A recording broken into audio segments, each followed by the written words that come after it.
Hey, Pinellas County. Otis Dixon here, Florida High School graduate, class of 1996, and a proud former USF Bull. Back in the day, sports was everything to me. Now you can relive the excitement with Pinellas County Schools TV Classic Game of the Week. Watch some of the best high school players in the county leave it all on the field and the courts. Don't miss it Thursday night on PCAC TV and Pinellas County School YouTube channel. You don't want to miss this classic.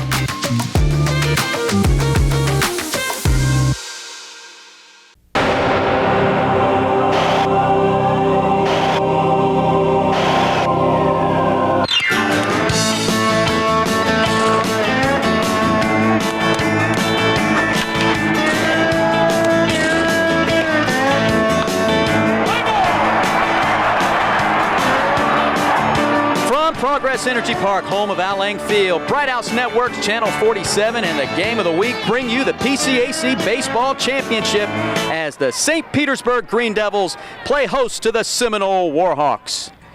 Hello everybody, my name is Eric Keaton and welcome back to baseball here on Bright House Networks Channel 47. Tonight it's basically the public school championship of Pinellas County as St. Pete hosts Seminole. Now both of these teams are district rivals. They might play each other next week and they've already split a 2-game series thus far throughout the season. So how is each manager going to play it? Let's find out from my broadcast partner from ESPN 1010, the team. His name is Tom Krasnicki. And Tom, we talked to the managers and it seems like both of them are playing for next week as well as tonight's championship. Well, there won't be any surprises, that's for sure, with these two teams. 1-0 and 5-3 were the scores, and they'll throw two pitchers here tonight who haven't lost the game yet this season, so it'll be low scoring and there'll be some fundamentally sound baseball here this evening, Eric. Let's take a look at Scott Miller's Seminole Warhawks. They come in tonight with a record of 21-4.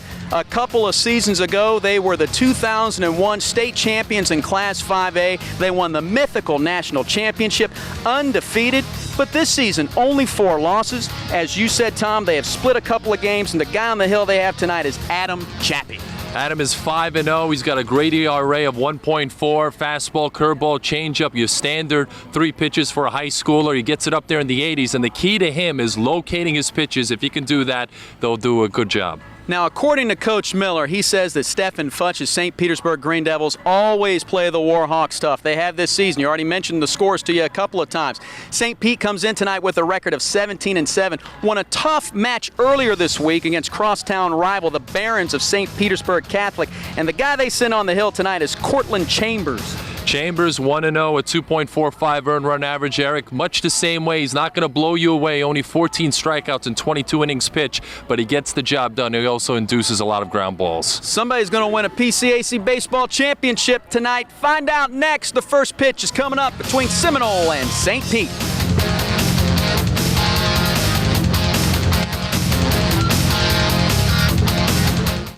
Baseball is back on Bright House Networks, Channel 47 here in St. Pete, Progress Energy Park, home of Al Lang Field, the spring training home of the Devil Rays. But tonight, it's high school baseball. Eric Keaton alongside Tom Krasnicki as Seminole and St. Pete prepare to play for a championship tonight in the PCAC Baseball Conference. Of course, next week they could hook up to play in the districts. The St. Pete Green Devils looking very much like the Devil Rays tonight, Tom. Yeah, we were talking about that before the game, and both teams wearing the white uniforms, one team going with the pinstripe look and the other team going with the Devil Rays look. Kyle will lead it off tonight for the Seminole Warhawks. Nick Stanley, Rick Nolan, the only leftover from the state championship team 3 years ago. Phil Wiley, the DH. Kyle Albright, the third baseman. Ryan Riley, Adam Chappie, the pitcher. Derek Mikowski, and Brian Overton. We'll get to the defense behind Cortland Chambers in just a little bit as the lefty is ready to get this game started. And his first pitch is inside in the outfield behind Chambers. We'll have Huguet Gallenbach and Kyle Stang. And after the first out, we'll get to that lineup in just a little bit to show you the rest of the teammates that hopefully knock the ball down and keep it in the infield. Well hit into right field, but on his horse and making the grab is Kyle Stang. Well hit indeed, but one down here in the top of the first. Hit that one right on the button, but Stang was right there, had him perfectly played, shading a little bit toward right center field. 1 out. It's Huguet.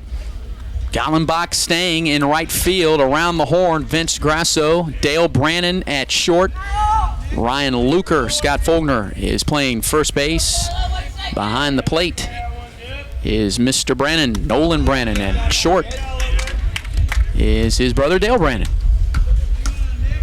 And stepping up to the batter's box is Nick Stanley. 2 lefties in a row, and a big cut and a big miss. Stanley coming into the night, 3-13. 13 runs, knows how to get on base. And he's quickly down the count. Pretty good pitch there by Chambers. Looked like a little bit of a changeup, and Stanley was fooled. Stanley in a hole against the lefty. And called strike 3 on the corner. Big whooping curveball. We know he's got a good curveball. We were told that before the game by his coach, and that one looked like it was a little high, but he got the call from the home plate umpire, Justin Hall. Had a nice bend to it. Justin Hall, Marty Hart, and Ron Campbell, not the Lightning president, fresh off the sweep of the Montreal Canadiens. But Ron Campbell, the third base umpire. Here's Rick Nolan catching. And now swinging and slapping one past the third baseman, Vince Grasso, for a base hit, and Seminole has a runner on with 2 outs.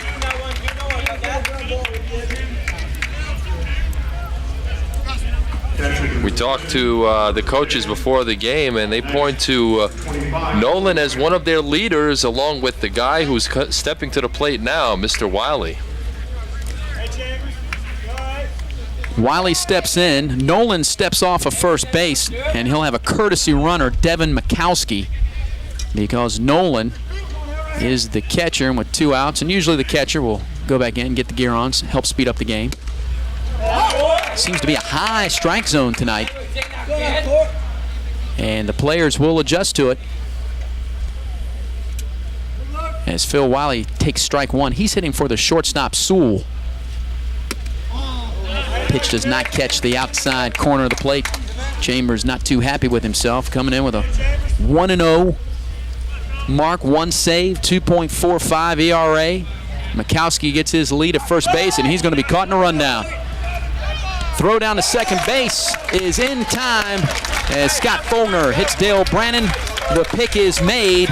It's basically 1-2-3 for the St. Petersburg Green Devils.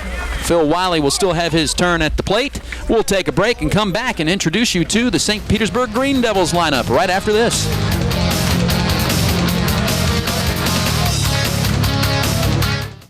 We move to the bottom of the first, no score. 1 hit in the top of the first by Nolan, but the pinch runner picked off. So again, Wiley will be back at the plate when the Seminole Warhawks send their lineup back during the top of the second. Adam Chappie. Lefties battle here tonight. And the lineup that he will be facing, Gallenbach, the center fielder, and then it's the Brannons, Dale and Nolan. Chambers hitting for himself, Vince Grasso, whose father happens to be the principal at Clearwater, and he's in the house tonight. Recklow is the DH. And after Recklow, you have Luker, Huguet, and Kyle Stang. Stang, who made that nice grab out in right field. Every time I say Stang's name tonight, I sound like Bruce Springsteen introducing Sting. Of course, the former member of the Police, Stang. So here's Adam Chappie. Pitching to Gallenbach. We'll get to his defense behind him in just a little bit. And strike 1 to Gallenbach. Chappie at 5-0 on the season, and the key with him, 20 walks he's issued in 30 innings, so he's got to keep that walk total down. See Gallenbach coming in on the season at 308, getting the leadoff spot tonight despite not walking all season long. Slaps that one down to third baseman Albright. Long throw for the third baseman, but it's in plenty of time for out number 1 in the bottom of the first. Looked like he was trying to poke one by him there, Tom, trying to sneak it down, or he really wasn't sure if he should be swinging at that pitch or not. Albright played even with the bag and in perfect position to make the put out, 5-3. So here's Dale Brannon, batting .314, scored 21 runs on the season. And he takes this pitch up high. Here's the defense tonight for Chappie: Overton, Mikowski, and Riley. Albright, Sewell, Stanley, and Kyle. And behind the plate is Mr. Nolan, and of course Chappie on the mound. Lifted into shallow right field, giving chase, and it will be foul. Ryan Riley showing some hustle for the right fielder, so Dale Brannon will have to come back as he tried to go the other way. Brannon with a ton of speed. He has 13 stolen bases, and I'm kind of surprised that Albright is not playing a little bit tighter in at third, and also the first baseman, Sean Keel, playing way back. So if he pushes a bunt down the first base line, it's a surefire base hit. 1-1's the count, and there he goes looking to push one down, Tom.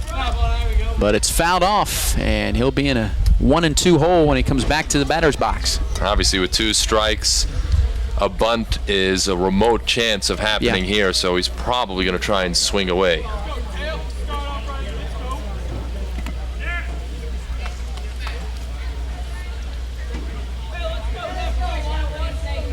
No score in the bottom of the first inning. Only the second batter for the Green Devils. And the 1-2 pitch. Punch to the first baseman. Should be an easy play for Kyle. He'll take it himself. 2 away here in the bottom of the first.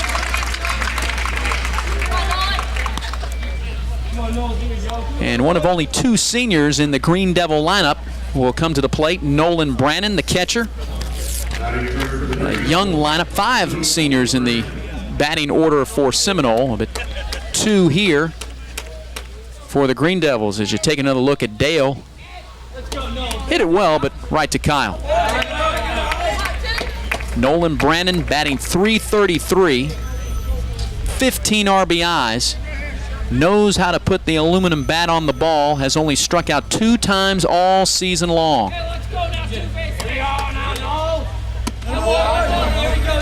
And he hasn't had a pitch to swing at yet. 2-0 the count.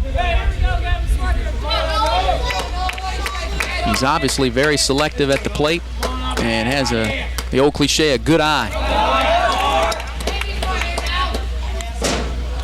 And with pitches like that, which Chappie being very careful with Brannon, no surprises here as we talk with both coaches. Both of these teams have played each other. They know the strengths, they know the weaknesses, and they know they could play tonight and next week. Chappie hitting his spot. Picks up a strike as Brannon not swinging on 3-0.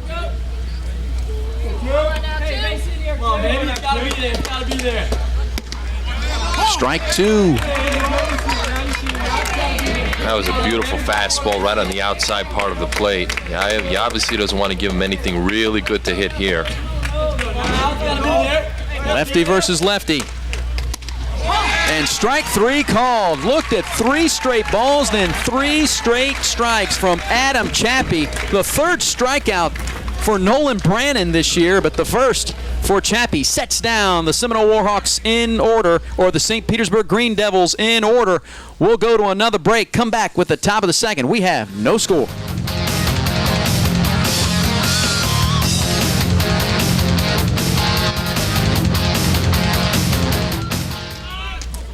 We head to the top of the second inning here at Progress Energy Park, home of Al Lang Field, the spring training home for the Devil Rays. And Mr. Phil Wiley steps in against Cortland Chambers. It'll be Kyle Albright and Ryan Riley after Wiley. Remember, Wiley was at the plate when Mikowski got caught in a rundown. And that was a 3rd out of the top of the first. Wiley thought about it. Takes ball 2. Well, now we know that Chambers, the number 3 starter on this team, has a great move to first base. Chopper down the 3rd base line, but it is foul. As Phil Wiley will head back to the batter's box. One of 5 seniors in the batting order for Coach Scott Miller. Scott Miller over in that dugout. He does not coach third base. It's Mike Kirkwood And Coach Miller's brother, Chris Miller, coaches first for the Seminole Warhawks. 2-1 pitch. Lifted into left field. Very well hit ball. Might get over the head, and it will, of Chris Huguet. On his way to second is Wiley, and he'll have a stand-up double to lead off the top of the second. There's a reason why this kid leads the team in hitting with .438 and is the team leader in hits as well, and he really drilled that one. And that ball, Chambers left a little bit too much right over the heart of the plate, and a great hitter like Wiley will tag it every time. Right into his wheelhouse, Tom. Hit that one into the gap. Landed near the warning track about 380 feet. That might have been out at Brinker Field back at Seminole High School. And it is 325 down the lines, 380 in the power alleys, and 410 to dead ahead center field. Kyle Albright stepping in. Straight up the middle. Goes off the umpire. And it will just be one bag allowed for Albright. Wiley has to retreat back to second base. The ball went off of Ron Campbell, or make that Marty Hart, who the first base umpire moves to second. Here it is again. Now, I'm not sure, but I think that the shortstop Brian Sewell would have gotten to that ball had it not hit the umpire, so that's a break there for Seminole. So with 2 men on and nobody out, Ryan Riley steps to the plate in his .308 average. Pitch is up, long throw down to second base, and Brannon does his best to knock it down so it doesn't go out into center field, but Gallenbach was right there about 20 feet from the edge of the grass. Has Wiley on at second with the leadoff double, and Albright allowed to go to first base after his ground ball struck the umpire. Here's Riley, the pickoff move going to second base as Brannon, in some type of play called by Coach Futch to distract the runner as the shortstop took off for third. Infield basically playing midway in the infield and on the corners. There is the bunt, trying to move the runners over. It will be successful.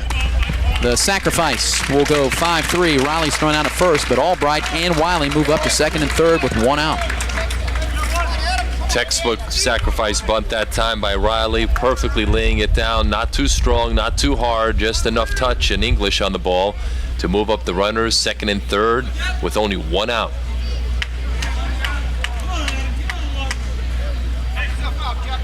So the Warhawks with 2 runners in scoring position send up the pitcher, Adam Chappie. Again, in on the corners are the St. Pete Green Devils. And this ball is well hit into right field. It will get the runner home. Stang makes the catch. Tagging up from third will be Wiley, and tagging up from second will be Kyle Albright. And the Warhawks lead 1-0 thanks to the sacrifice line drive by Adam Chappie. He hit that ball well, Eric, but the right fielder Riley was right there, had it perfectly played, and only one run scoring, as opposed to 2 runs in either a 2-run double or a triple. It could have been a home run. You never know in this park. Nice job by Stang in right field to make the catch, get into throwing position to get it into the infield. Not much he could do. It was so well hit. He was throwing to the cutoff man at home, which that did allow Albright to move down to third. 2 outs. Derek Mikowski steps in. He's the center fielder, batting .265. That pitch in for a strike, so Cortland Chambers hoping to get out of this inning with the damage already done. Start him off with 2 beautiful curveballs. Mikowski straight up the middle. Going to be a tough play for Brannon. On the run, he makes the play look very easy. Does Dale Brannon, the shortstop for the St. Pete Green Devils. But 2 hits, 1 run, and a couple sacrifices to manufacture that run for the Seminole Warhawks. We head to the bottom of the second, and the Warbirds lead it 1-0. Coming up for the Green Devils, it will be Cortland Chambers, Grasso, and Recklow.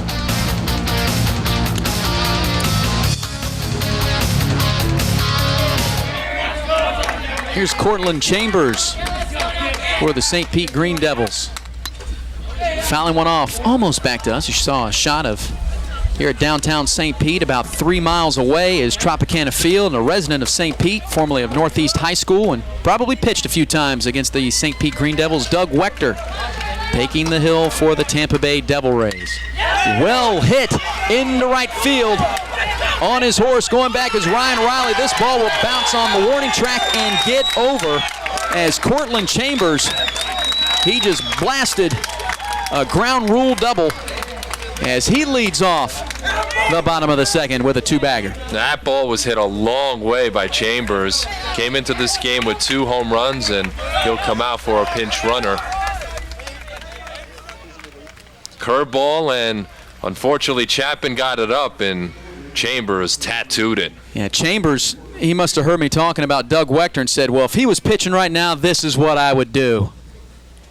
Didn't give me a chance to talk about Chambers' .652 slugging percentage, and now you know why. I didn't have to talk about it. Somebody could guess with that type of cut. He ate up that hanging curveball. So leadoff double for Seminole, scored a run. Now a leadoff double for St. Pete. Won't do anything for them. Here's Vince Grasso, the third baseman. He shows bunt. The pinch runner for St. Pete is Marcus Ford.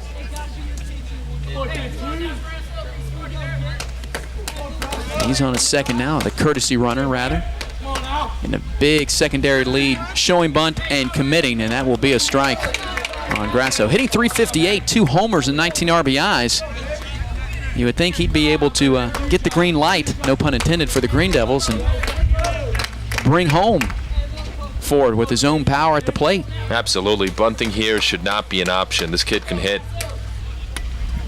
Bunts again has 2 strikes, and maybe that's his strategy. I'll go ahead and show bunt, show I can't do it, and now I'll get to swing away with 2 strikes. That's what I used to do when I was in high school. Really? Why am I getting the bunt sign? Come on, I want to swing away.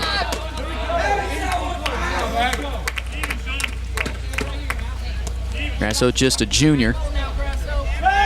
Pickoff play going back to second. Gets Ford dirty. So he gets the uniform dirty coming off the bench and able to tell his mom when he gets home to do some laundry. Saw it on the game of the week. 1-2 pitch to Grasso. Fouls this one off. He'll get another shot. Chapin got inside and jammed him that time on a 1-2 pitch.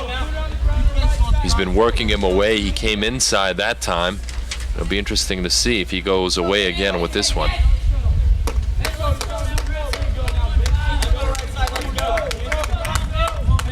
Bottom of the second, 1-0 Seminole. Again, right back at us. Oh, you can hear the clanking of the aluminum.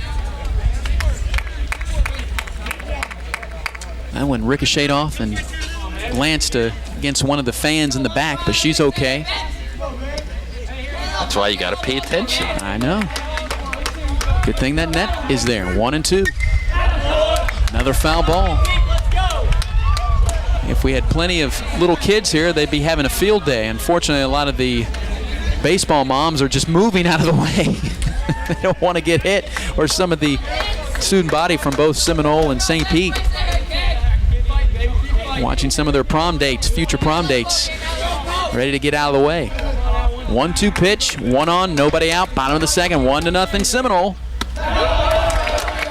Looked like it was going to change, but just kind of stayed up. And Chapin's in the danger zone. He left the curveball up, and Chambers absolutely hammered it to lead off this inning for a double, and he's got to get that thing down a little bit. Grasso's looking for something to groove, and he swings at a pitch out of the zone. 1 down. Took something off that one, Eric. That was his changeup. Yep, way out in front. Grasso was looking to put that one off the Bayfront Center. Here's Adam Recklow. Recklow batting .270 and batting for the first baseman, Scott Fogner. Again, another pickoff move to second. Ford back in on all fours. As Sewell playing games with him out there at shortstop, trying to keep him close as Ford represents the tying run here in the bottom of the second. Pitch up high. Recklow with some pop has 12 RBIs on the season, .270 average. trying to get a runner here in with 1 out.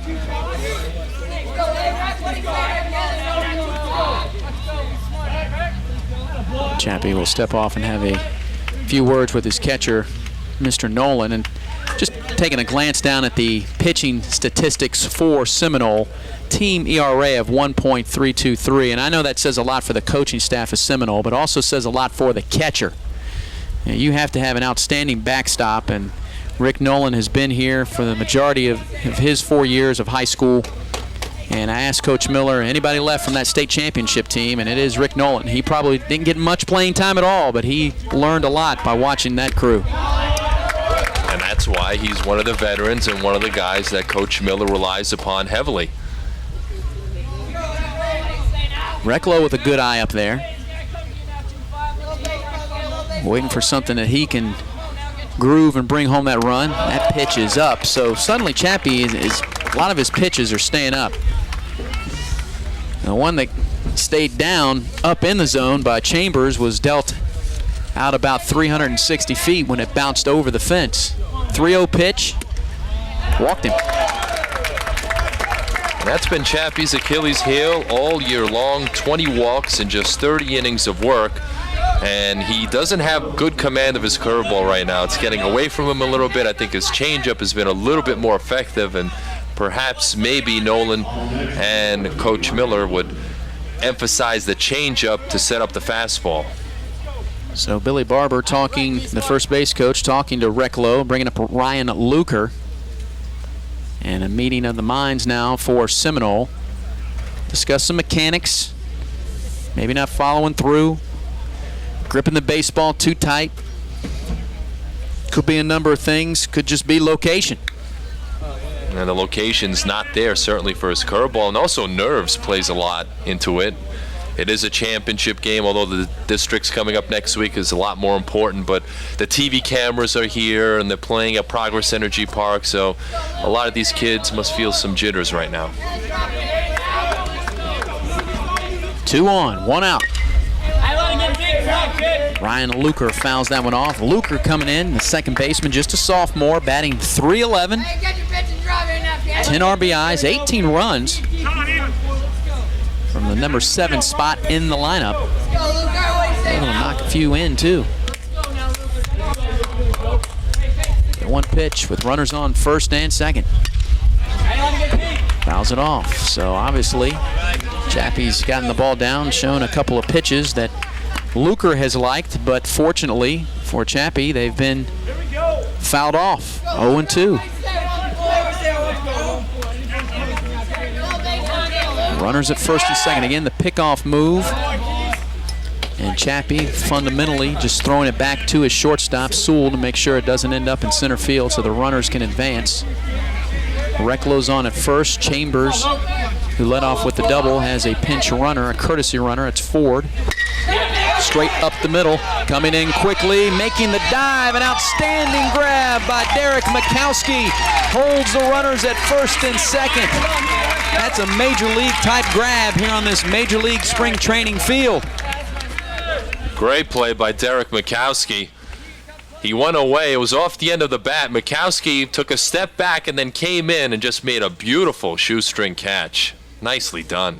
Every Monday, the Beefo Brady's High School scoreboard has the top 5 plays, and you can bet that that catch will be a candidate from the center fielder. Chris Huguet now trying to bring home the tying run.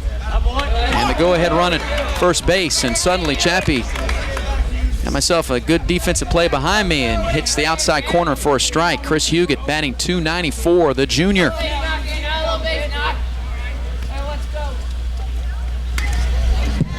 Fouled off, 0-2. So Chappie trying to end the first and second innings on strikeouts.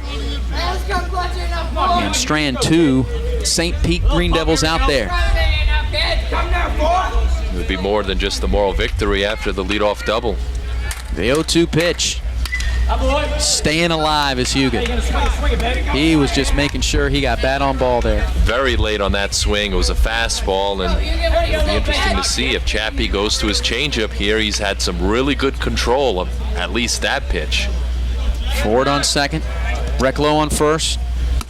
Pitch is up high. 2 outs, 1-0 Seminole.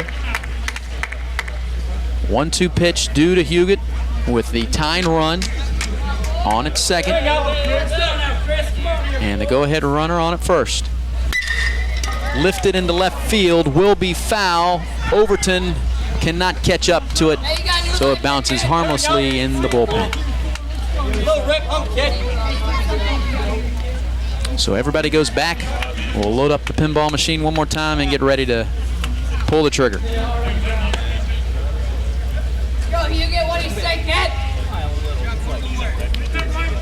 Outfield playing a couple of steps toward right against the left-handed batter.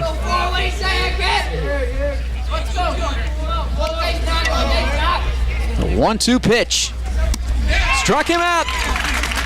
So Adam Chappie does it again, ends both innings on Case. His 3rd strikeout of the ball game in 2 innings pitched. 2 Green Devils stay on the bags. We head to the top of the 3rd inning. It's 1-0 Seminole.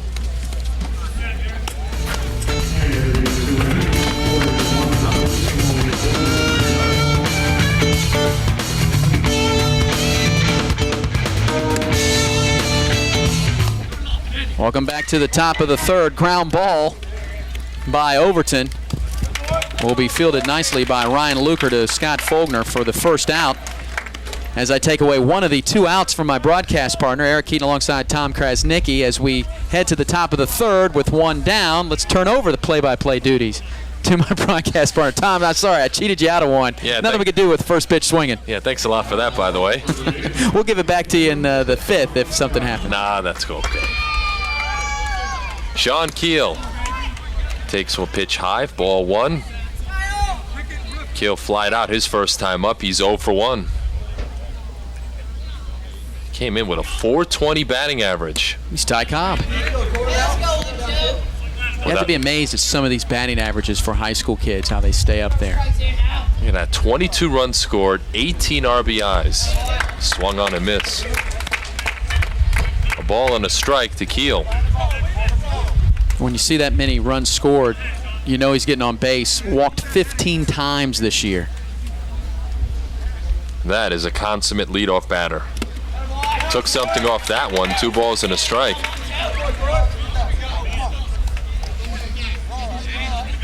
The way Chambers is pitching right now to him, he's hoping that he can just walk him back to the dugout. Curveball, beautiful curveball, and Keel is struck out. And 2 men away here in the top of the 3rd. That's the 2nd strikeout, and this is his out pitch. I called it a whooping crane type curve, or looping. That pitch definitely has some bend on it. Nick Stanley, a strikeout victim, his first time up, and he sees a strike. Another beautiful curveball. I think Nick's tired of seeing that curveball. That's what got him before. .313 hitter, just a sophomore, so he's going to be a good one. He's got 2 more years left. And Chambers quickly out in front. No balls and 2 strikes. The outfield playing straight away and shallow against the sophomore Stanley. The 0-2 is down low. 1 ball and 2 strikes.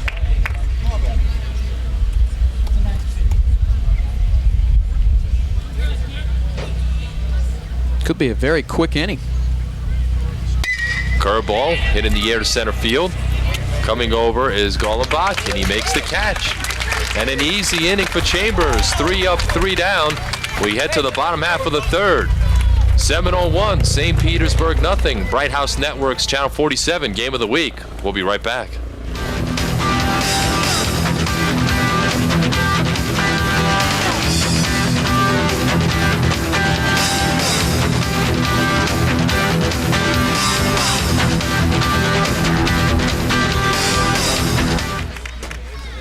We're back, bottom half of the 3rd inning.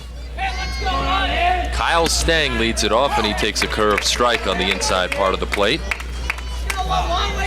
Stang, the senior, a .313 hitter, 9 RBIs, and he's scored 4 times this season.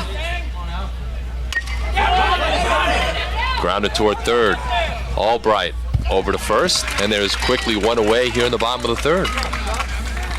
Albright does a nice job here at third base, getting this chopper at its peak, charging in and catching that ball probably about 8-9 feet. Some guys might wait on it and fire it over there, but he was able to come in and get it at its peak on its way down instead of letting it short hop him. Charlie Golenbach back to the top of the lineup, try to bunt his way on, strike one. Golenbach grounded out to third his first time up. Here's another sophomore. Yeah. Only a 308 average, and he's got 2 years left. The 0-1 swung on a miss. I said earlier, for St. Pete's lineup, Nolan, Brannon, and Stang, who just grounded out, the only two seniors in the batting order. Says a lot for Coach Stephen Futch and the season they are having. Fastball, call strike three. A beautiful fastball on the outside part of the plate. And Golenbach goes down looking, and there's quickly two away here in the bottom of the third. Outstanding location. That little powwow on the mound did such great things for the location. Four for Adam strikeouts. Chappie. Four strikeouts now for Chappie. And that'll bring up Dale Brandon, the shortstop. Brandon grounded out to first. This first time up, he's 0 for 1. Brandon's a guy that makes things happen. You saw his play at short. He can make things happen with his feet. You talked earlier in his first time up about him pushing a bunt down and using his wheels to get on. He's a guy that if he gets on, even with 2 outs, he'll be at second base. If he gets on with an error, with a walk, whatever it may be. With the count 2-0, he pops it up. Short center field, Mikowski coming in, and he makes the catch. And an easy inning for Mr. Chappie. 3 up, 3 down. We've played 3. Seminole continues to lead it 1-0. We'll be right back on Bright House Networks, Channel 47.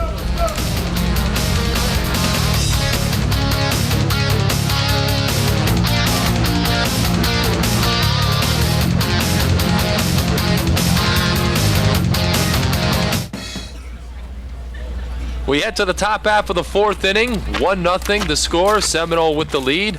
Alongside Eric Heaton, I'm Tom Krasnicki, Progress Energy Park in St. Petersburg. And here's our guy, Tom, Ricky Nolan. Singled in the first, and he was caught stealing his first time up. Curveball, strike one. Best pitch in baseball, strike one. And Cortland Chambers has certainly got that down pat so far here tonight. And that's ripped. A base hit down the left field line. Over to cut it off is Huguet. And the second hit of the game for Mr. Nolan. Oh, he smoked that ball. And a nice job by Huguet to get over and make sure that he cuts that ball down. Look at the rotation there, the hips. Just drove that ball right over the third baseman's head. But again, a nice play by Huguet to get in position, and rifle that ball back in the infield. Now, being the catcher in Nolan, he has a pinch runner again, and Mikowski, who got picked off, if it is the same pinch runner. But usually the catcher doesn't have that quick a feed anyway. But I thought Huguet did just as well a job as Nolan did. It looks like we have some action down in the Seminole bullpen. And Sean Kyle, who's now playing first base, is warming up. We could see bullpen by committee the rest of the way with both of these teams possibly playing each other next week. Philip Wiley trying to bunt his way on, fouls it back. No balls and 1 strike. Wiley doubled in the second inning, and he also scored the only run of the game his first time up. A .438 average. You make a mistake against him, and he'll make you pay. Yeah, no homers on the season though, but still the hitting is there. Got ball right close. His 8th double earlier in this contest, his first time up. Chambers keeping a close eye on the runner at first. Beautiful curveball. And Chambers out in front of Wiley. No balls and 2 strikes. Chris Miller this time probably giving Mikowski an earful down there, the pinch runner. Do not get picked off this time. Make sure the pitcher commits to home plate. And there's a nice soft toss over to Faulkner. You notice Mikowski's lead isn't as big as it was in the first inning. If he had size 10 shoes, he was wearing 8.5 now. And another throw to first, and Mikowski gets back. Not a big lead at all. He's being held on by Scott Faulkner. 0-2 the count. Grounded toward short. Brannon will go to first in time to get Wiley, and Mikowski heads down to second. It's 1 out here in the top of the 4th. That's a smart play by Brannon. Obviously Mikowski, being a courtesy runner, has some wheels. Ball wasn't well hit at all, as very much on the inner part of the infield. Brannon had to come in and get that ball, and his only play was at first base as Mikowski scoots on down to second. Brandon's probably one of the better shortstops in Pinellas County. Kyle Albright, and a strike. But we saw Wiley trying to bunt, so at least he did his job. May have not been a sacrifice, but he did do his job and at least move the runner over, although he probably wanted much more. Albright singled his first time up. 1 ball and 1 strike to Kyle Albright, the senior. Albright with 2 home runs on the season, 18 runs batted in, a .324 average. Mikowski at second, 1 out, 1-0 Seminole. Beautiful curveball. 1 ball and 2 strikes to Albright. That seems to be Chambers' bread and butter pitch tonight. Ryan Riley, the on-deck batter for Seminole. The 1-2. He got him. Took something off that one, maybe a changeup. And a strikeout for Chambers. That'll be his 3rd. You watch Nolan Brannon setting up his spot. If you're going to hit it, it's going to be out of the strike zone, but down in the strike zone. It's now up to Ryan Riley with 2 outs, and Mikowski still at second, and a beautiful curveball. He's got great command of his curveball here tonight, does Chambers. And Recklow, the right-hander, warming up in the St. Petersburg Green Devil bullpen. I wonder if this will be the last we'll see of Chambers here tonight, trying to end on a good note. That one's low and inside. 1 ball and 1 strike to Riley, who laid down a beautiful sacrifice bunt back in the 2nd inning. It led to a sacrifice fly and a run batted in for Chapey. The only one of the game. It's 1-0 as we play the top of the 4th. The 1-1 to Riley. Another curveball, and that one stayed a little high. He did not get the call from Justin Hall. 2 balls and a strike.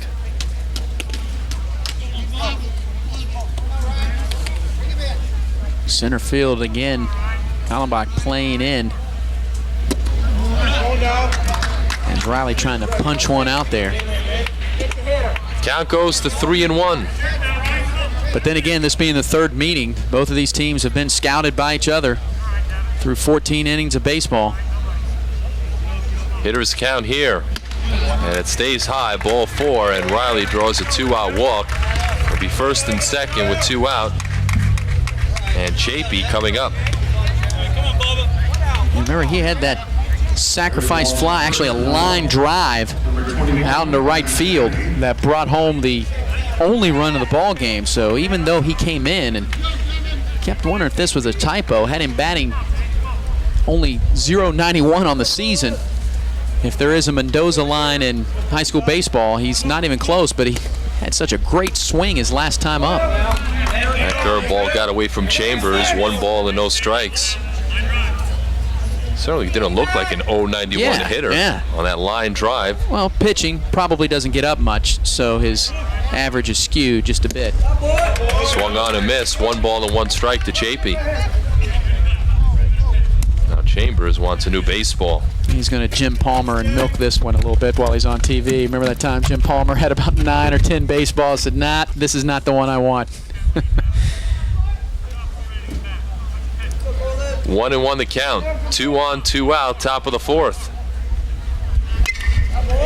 Fouled away. And now Chambers up 1 ball and 2 strikes on his mound opponent, Mr. Chapey.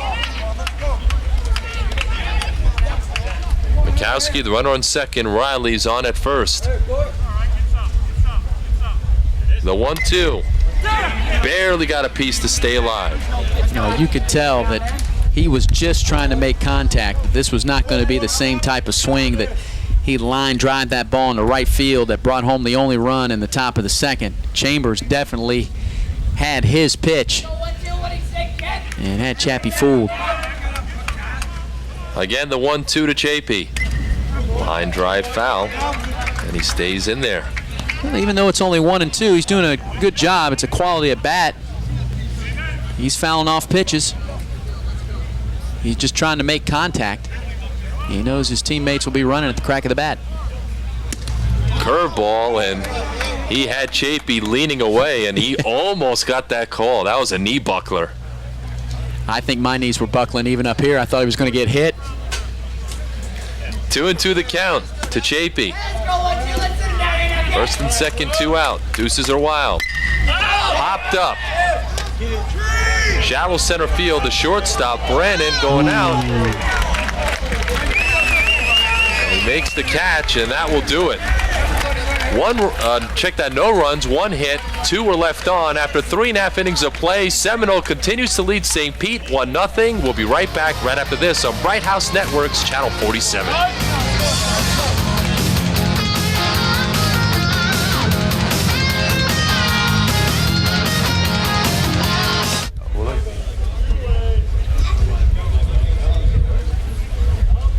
Bottom half of the 4th inning, Seminole holding on to a 1-0 lead. As the heart of the batting order will be up to face Andrew Chapey. St. Petersburg trying to get something going.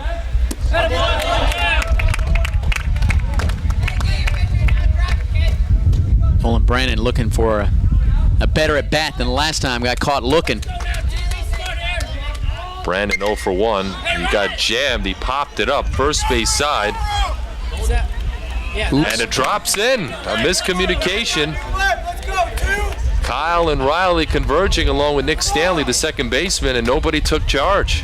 I remember Kyle was down there in the bullpen warming up, and now another teammate, a right-hander, is warming up in the Seminole bullpen.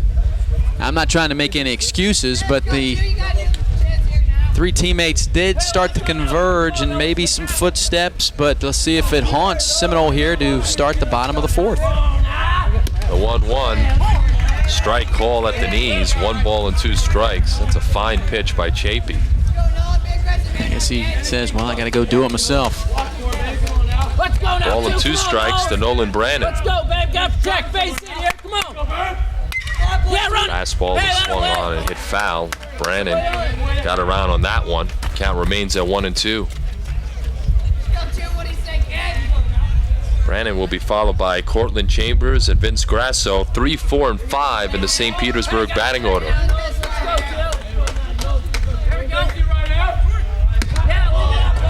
High and away, 2 balls and 2 strikes. The outfield playing deep and way over toward the right field line. And you can tell that wind's blowing. That's ripped foul down the right field line. Boy, you got around on that break. And it might have hit our truck or went right over the truck, but that's where the wind's blowing. You can see our center field cameraman. I called him our sharpshooter out there because he's right on top of the green wall. That's where he's perched. There's Sean waving to the camera. That's not his head wrapped in plastic. Brandon drills another one foul, and he's getting around on Chapey's fastball. Yeah, I got a feeling he's being set up for an off-speed pitch here. I'm going to try to work him out of the strike zone.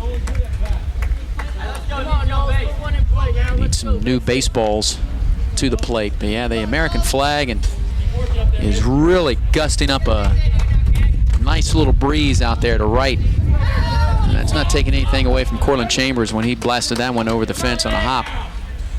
That one's drilled.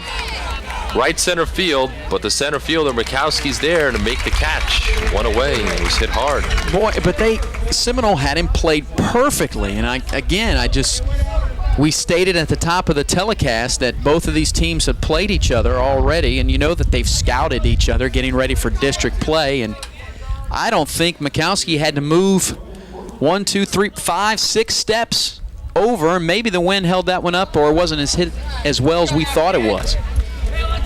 Here's Cortland Chambers, and he takes a fastball outside, ball 1. Chambers with the only hit so far for St. Petersburg. A double back in the second inning. And right now, if you look at the scoreboard, Seminole's up on 92 hits, 93. They've been having some problems with that scoreboard out there. At one point, they had 17 hits and only 1 run through 3 innings, which is virtually impossible. I'm not picking on the, well, I guess I am picking on the scoreboard operator. That one's hit in the air toward right center field, and the right fielder coming over, Riley, and he makes the catch. And quickly, there's 2 away here in the 4th.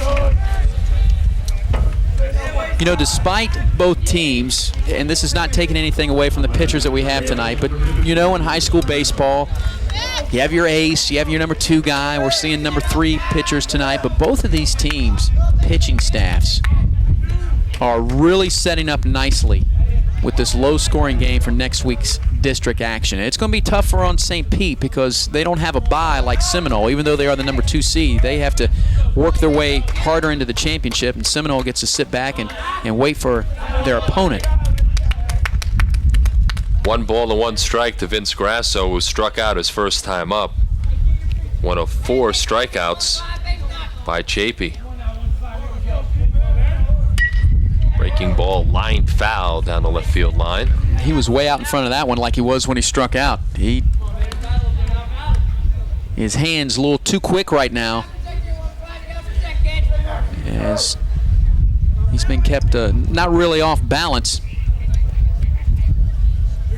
The 1-2, and he wastes one outside. 2 balls and 2 strikes to Grasso.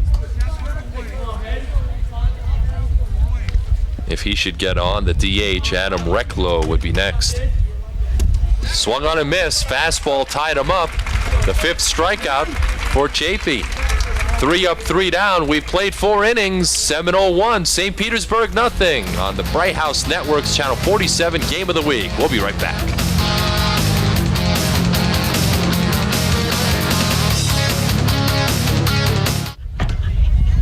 Top of the 5th inning from Progress Energy Park. 1-0 Seminole leading St. Petersburg alongside Eric Heaton.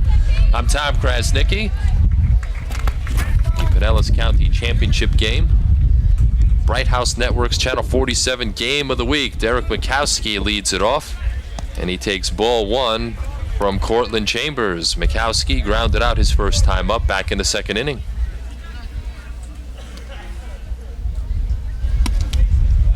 On the inside corner, 1 ball and 1 strike to Mikowski. It'll be 8, 9, and 1 here in the top of the 5th for Seminole. 2 balls and a strike to Mikowski. Vince Grasso, the 3rd baseman, even with the bag. Mikowski does have some speed. The 2-1 is up high, 3 balls and a strike. In the action, I believe it's Recklow down there in the St. Petersburg Green Devil bullpen warming up. You can see him just off the bill cap. There's a better shot of him. Waiting to get his shot to come in this game. Ground ball, base hit, left field. So Mikowski's on with a leadoff single here in the 5th.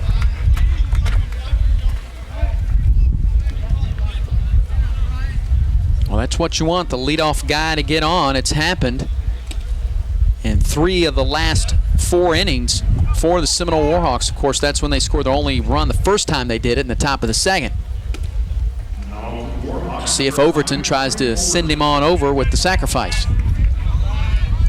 Overton grounded out to 2nd his first time up. According to the stats, he doesn't have one this year. Be a good time to pick up number 1.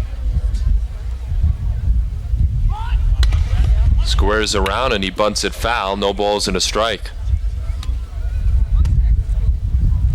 Seminole had 24 coming into this game. Rick Nolan leading with 6 And he bats in the number 3 spot. Kyle, the on-deck hitter.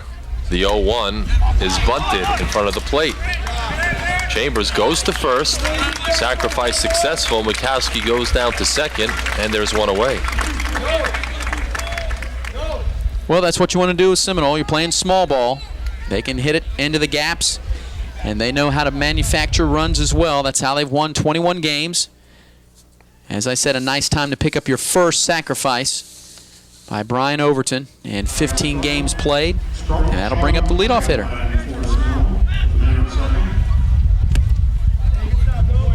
Another thing I want to say, we talked about the catcher, Mr. Nolan. On the other side, Nolan Brannon behind St. Pete, the second half of the battery unit, the senior. He's done a nice job as well, calling pitches from the dugout. Breaking ball is outside to Sean Kyle. 2 balls and no strikes. Tom, in my opinion, we've really had a well-pitched ball game. We haven't seen any balls go to the backstop. Not many in the dirt. Good control, good play behind the plate. And time was called. Well, it's no surprise. Both of these teams, there's a reason why Seminole's 21-4 and St. Petersburg is 17-6. They're both solid, good pitching, good defense, good hitting, well-rounded teams. Beautiful curveball by Chambers, 2-1. Yeah, Kyle was stepping out. That ball was about 5 feet away from the plate, and he'd given up on it. Maybe he was taken all the way. Kyle came into this game batting .420. Another curveball, and that one is just a bit low. And the runs to count to 3 balls and a strike. Now, he's a dangerous hitter, and I think Cortland Chambers understands that, and he knows that he has got to keep this a 1-0 game. The 3-1. Grounded towards second. Tough play. Luker goes to first. And just in time to get Kyle, and Mikowski moves over to third, but now there are 2 men away.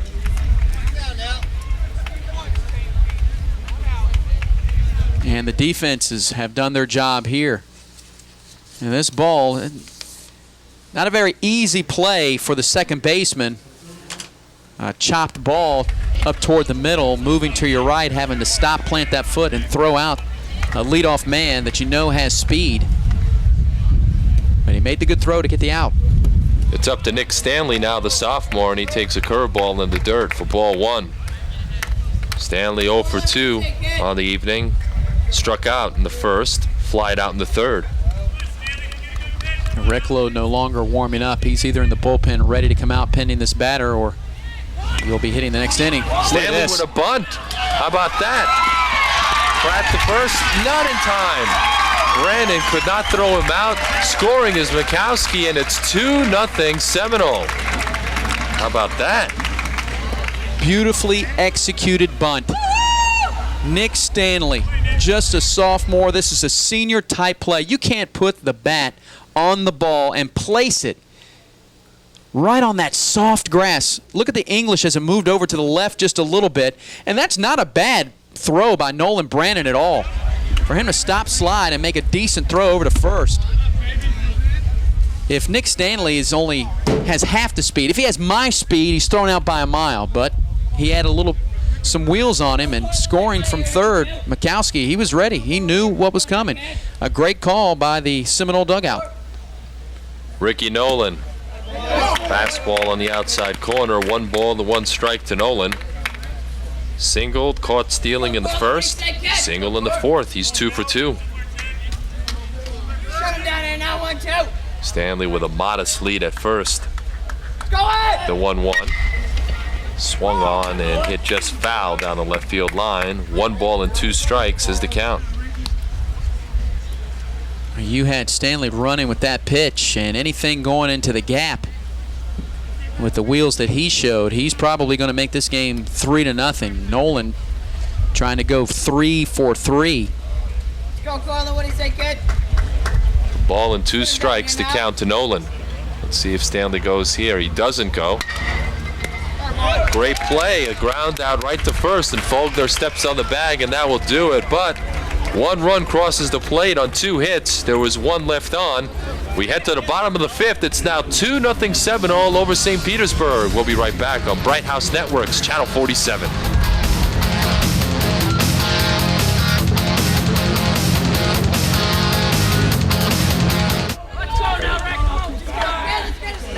Bottom half of the 5th inning here at Progress Energy Park. 2-0 Seminole with the advantage over St. Petersburg.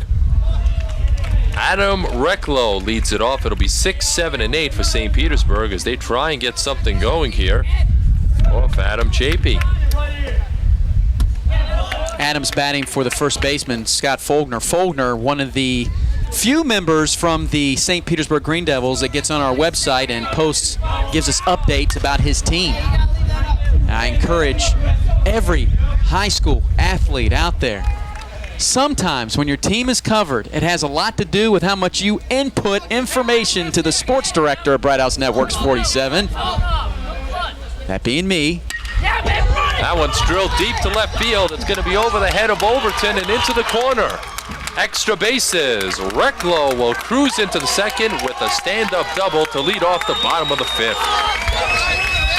That was for you, Scott Fogner.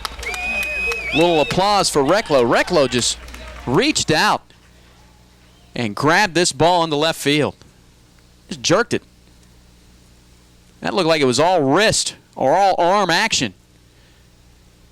Again, Overton getting over there to knock down the ball, but still a nice little jump out of the batter's box as Recklow, and with that stand-up double. Only the 2nd hit of the night for St. Petersburg, and they have a leadoff runner at second. And now we'll bring up the second baseman, Ryan Luker. He lined out his first time up. He hit the ball well.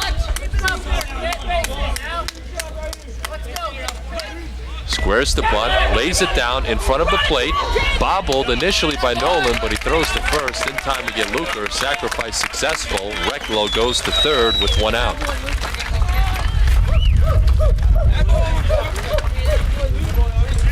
Got the runner over.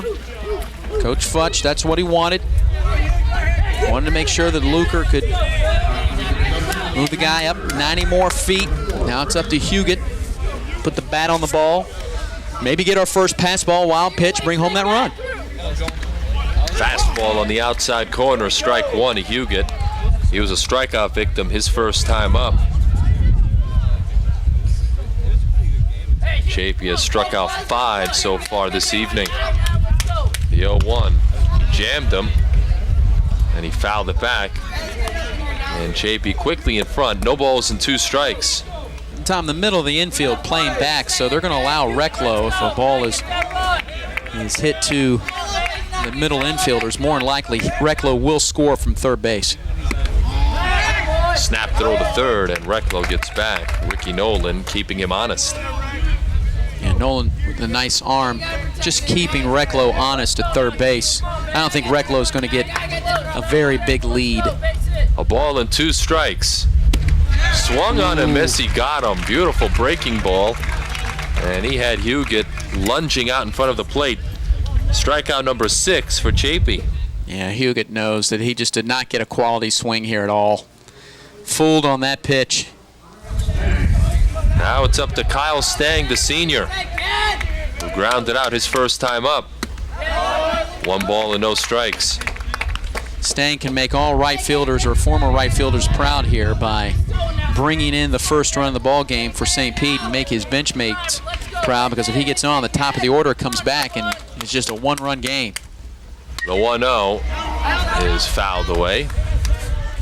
1 ball and 1 strike to Stang, who came in with a .313 average, 9 RBIs on the season. I wonder what happens to a lot of these foul balls if they, because it's high school, if they happen to give them back. They're pretty expensive. We also have a small gathering in front of our truck, about 5 or 6 people, either looking to find some microphones or find some foul balls, or wondering who's playing here tonight. Well, that was a tough call. 1 ball and 2 strikes to Stang. Looked up and in.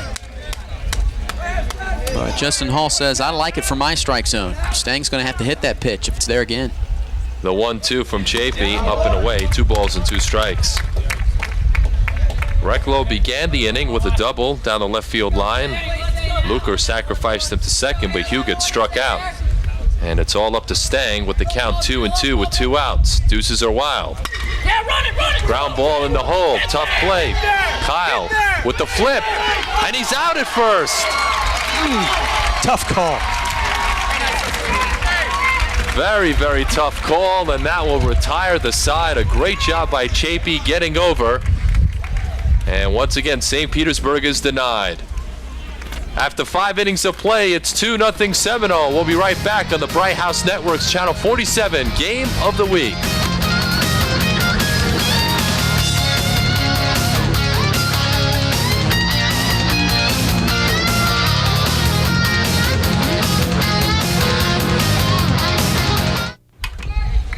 We're back here top of the 6th, and on to take you through the rest of the game is Eric Keaton.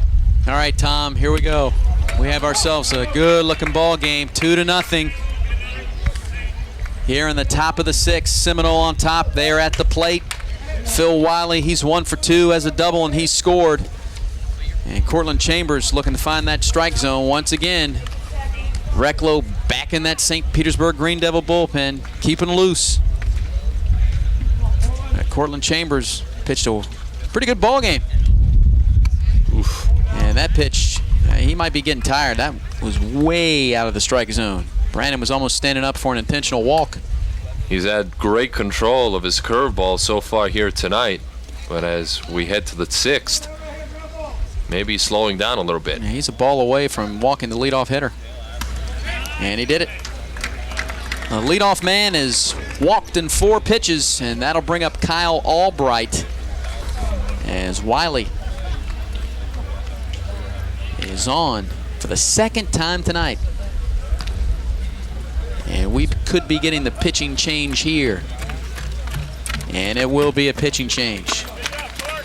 That is it for Cortland Chambers. He gets a nice little applause met by his teammates as he approaches the dugout. And Cortland Chambers will officially pitch 5 innings tonight, giving up 2 runs. And on the mound now will be the designated hitter, Adam Recklow, who doubled in the last inning. And he'll get warmed up. 2 runs, 5 hits, 1 walk, 3 strikeouts for Chambers. He had great control of his curveball, and he really pitched well here tonight. And his offense hasn't backed them up so far. We'll take a quick break and come back with more here on the Bright House Network's Channel 47 Game of the Week.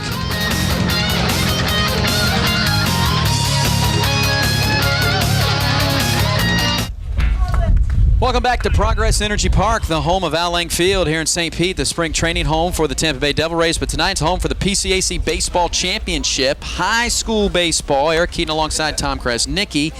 Adam Recklow is on the hill now, facing Kyle Albright with a man on. That man is responsible. Well, Phil Riley walked with 4 straight pitches, and Cortland Chambers is responsible for him. He moves to first base. Recklow on the hill, a record of 2-0, but a 6.75 ERA. Good fastball there for a strike. Finds the strike zone. And he needed that strike after 2 pitches outside.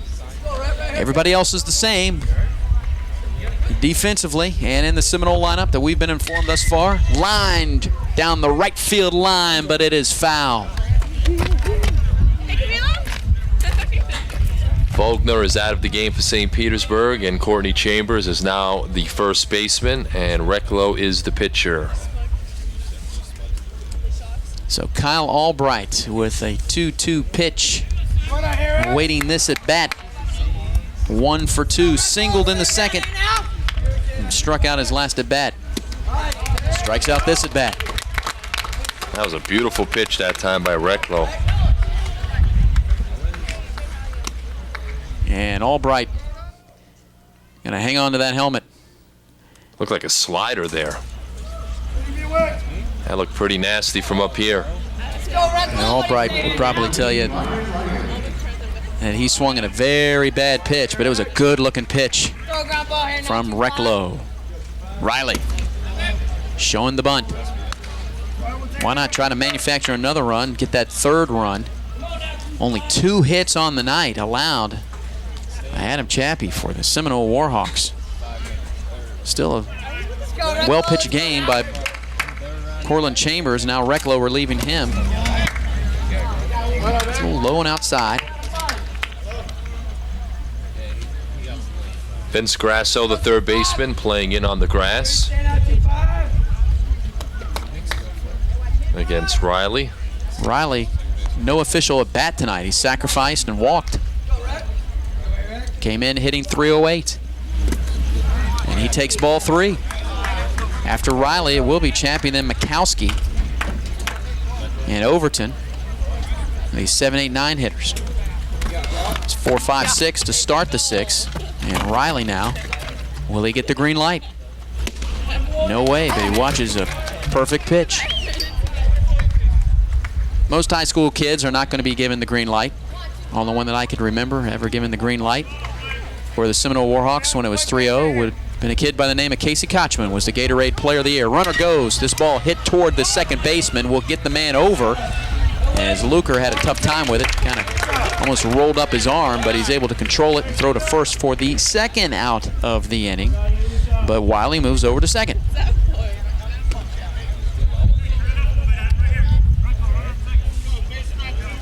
Now with 2 outs and a runner in scoring position, it'll be up to Adam Chappie, the opposing pitcher, to try and get him in. Yeah, he has one of the RBIs with that sacrifice line drive in the second inning. He popped up to Dale Brannon his last at bat. Remember Brannon, that was the one he kind of circled underneath. The wind got a hold of it and he looked a little harder than it was, but that was more to the wind's liking. This one hit down the left field line. It will be fair. Wiley will score from second. On his way into second will be Chappie. He has a stand-up double, but Wiley, who led off the inning with a walk, scores to make it 3-0 Warhawks. That leadoff walk always comes back to haunt you in every level of baseball, whether it's high school or the pros. Yep. And Adam Chappie really helping out his own cause. He's driven in 2 of the 3 runs tonight for Seminole. And he'll get a break as you take another look. Just good inside-out hitting. And you can see Mike Kirkwood there giving the sign all the way to score from second base. Chris Huguet, good thing he didn't hurt himself down there in the left field corner, almost sliding into the fence. Pinch runner now, Kyle Brunette on to run now for Chappie at second, and Mikowski stepping in. He's 1 for 2, scored a run in the 5th. In the top of the 6th. Good looking pitch in for a strike. Recklow has to really bear down here and get this batter. It's already a 3-0 deficit, and St. Petersburg hasn't mustered much of any offense. Yeah, that run charged to Chambers. Staying on his horse, coming in, makes the grab. That ball almost looked like it was going to drop down for another base hit, but 1 run is scored. A leadoff walk does damage to the Green Devils. The double by Chappie down the left field line drives in Wiley. We head to the bottom of the 6th. It'll be the top of the order coming up for St. Pete. They trail at 3-0.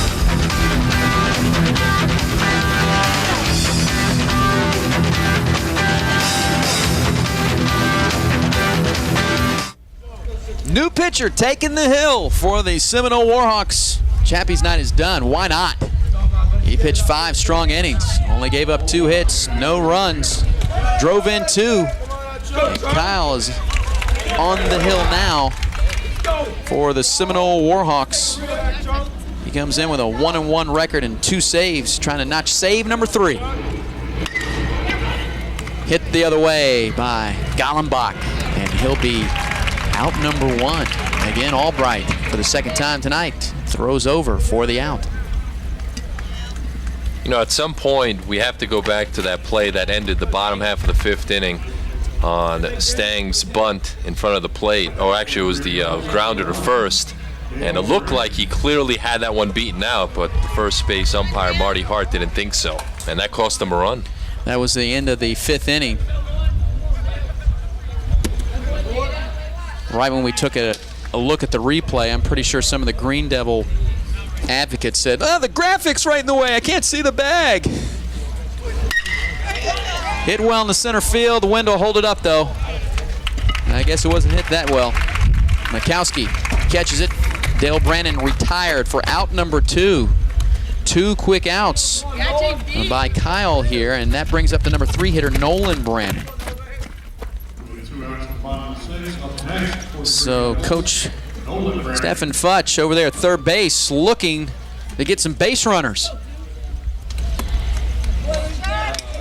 Get a little 2-out rally going here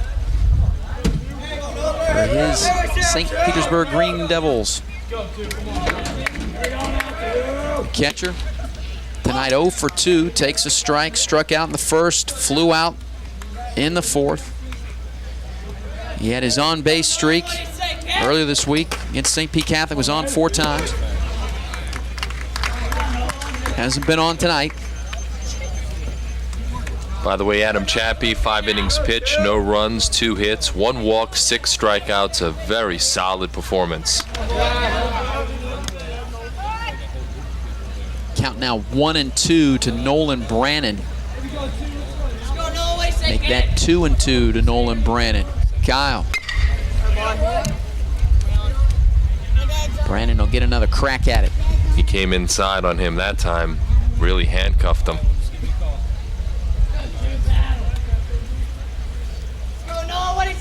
Sean Kyle's a quick worker. And real quick, that ball in the dirt. And we'll go ahead and throw down to first. And that will be the 3rd out of the inning. Nolan Brannon is a strikeout victim for the 2nd time tonight. 3 up and 3 down. We head to the top of the 7th inning. The Seminole Warhawks looking to go up 2-1 in this series. I guess you could say it's a series. The PCAC championship moves to the top of the 7th. 3-0 Warbirds.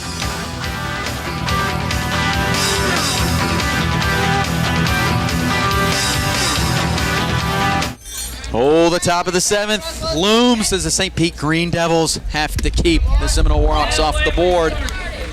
1 run in the 2nd, another in the 5th, and another run in the 6th inning by I like to call them the Warbirds, as Overton leads off.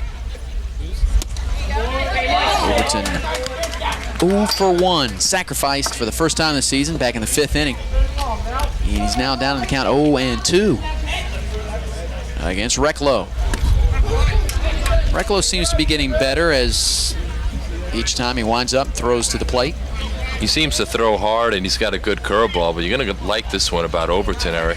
His greatest goal in life is to graduate from college, buy a house, and be part of the Secret Service. How do you like that? It's maybe the last time we see him. Well, actually, the Secret Service, we could see him protecting the president, so I was thinking more. Does he look like a Secret Service guy to you? I don't know. We'd have to get a headshot of him, see if he'd serve and protect.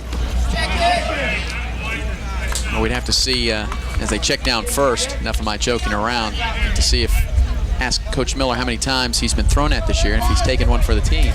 Because he'd have to definitely take a few bullets. Oh, absolutely. You never know. If things, worse came to worse. You should step into one right now. Yes, if he wants to be in the Secret Service and impress us, if he knew we were talking about him, he'd just step low, drop the shoulder, even if that ball's down the heart of the plate. Now that's impressive. You don't find too many people that want to be in the Secret Service or that type of government work. Floated up in the air. Chambers takes care of it for out number 1. Well, good luck to Overton. If we don't hear from Brian Overton again, he'll be serving his country. You can always serve in all shapes and forms. I keep looking through all these press guides, and one of these days, somebody's going to want to mention they want to be a high school scoreboard host. Right. On the Beef O'Brady's high school scoreboard. That's the only show I watch. Then I'll really be impressed. Sean Kyle's been impressive with his pitching the last inning. He's 0 for 3 on the night. He struck out in the 3rd. He's popped out to right field, grounded out to second. This will be his 4th time up on the night. His .420 average is taking a little bit of a beating, but I would expect for every game for the rest of the season, he's not moving from that number 1 spot. Recklow, the 1-2 pitch and 1 out. Up through the middle, that will be a base hit.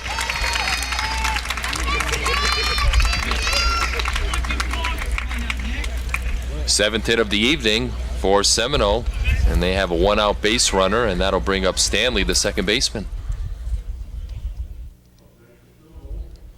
Movement on that pitch, started inside, came back to the middle part of the plate. Most hitters would not be able to get around on that pitch. They would back right off, but good movement by Recklow, just the better swing. I've been impressed. He's got some pretty good pop on his fastball. He's got a nasty slider, and he seems to have, looks like that 2-seamer he just threw. Starts out outside, then goes inside, a la Greg Maddox. They pitch out, ready for the speedster on at first. Coach Futch ready for anything coming from Scott Miller's dugout, even in the top of the 7th with a 3-run lead. Seminole keeps bringing it at you. Nick Stanley at the plate, trying to get a good cut. That'll make it 1-2. 1 out here in the top of the 7th. 3-0 Seminole. It's the Pinellas County, basically their county championship, PCAC, Pinellas County Athletic Conference. Most counties have stopped doing the county championships. Pinellas, one of the lone schools, it still keeps it running. You look over at Hillsborough County, they basically have it every year with their Saladino baseball championship. They get all the public schools, so that's how they can crown a county champion. This year you saw it here on Bright House Network's Channel 47. It was Plant, a 14-inning affair. Could be 2 to end the inning. Luker on to Brannon to first. We have our first double play of the night, and it ends the top of the 7th. If you're scoring at home, and I bet you are, it's 4-6-3. We move to the bottom half of the 7th. The 4, 5, and 6 hitters coming up. It's the last shot for the Green Devils to make this a game in the PCAC championship.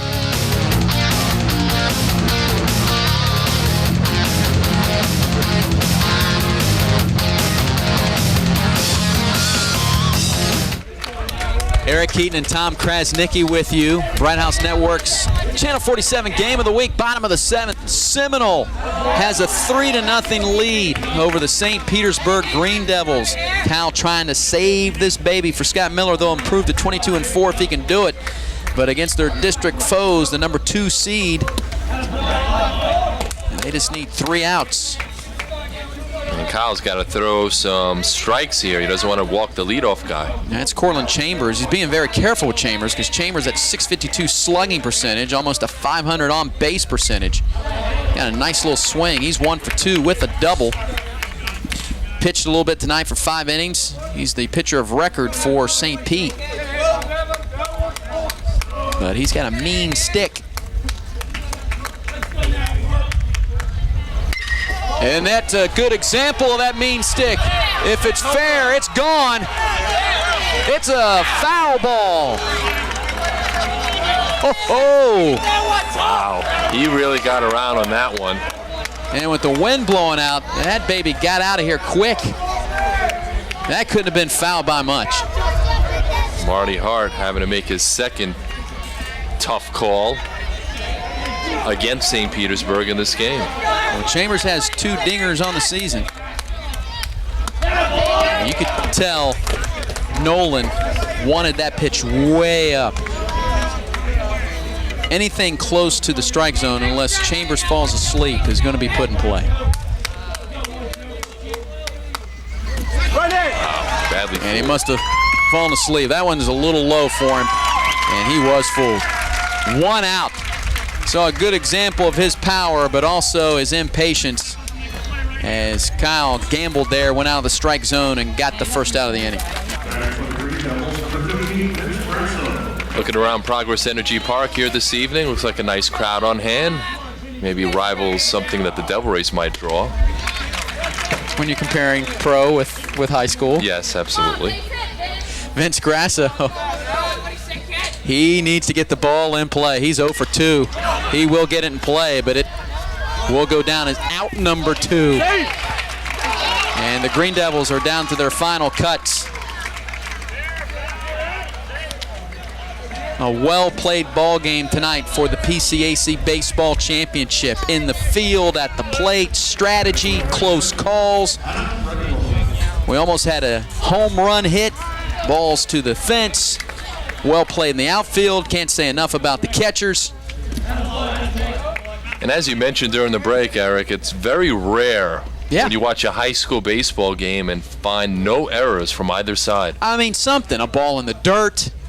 Even a pass ball. As we say that, it's all on Albright for the final out of this ball game. He makes another long throw from the hot spot.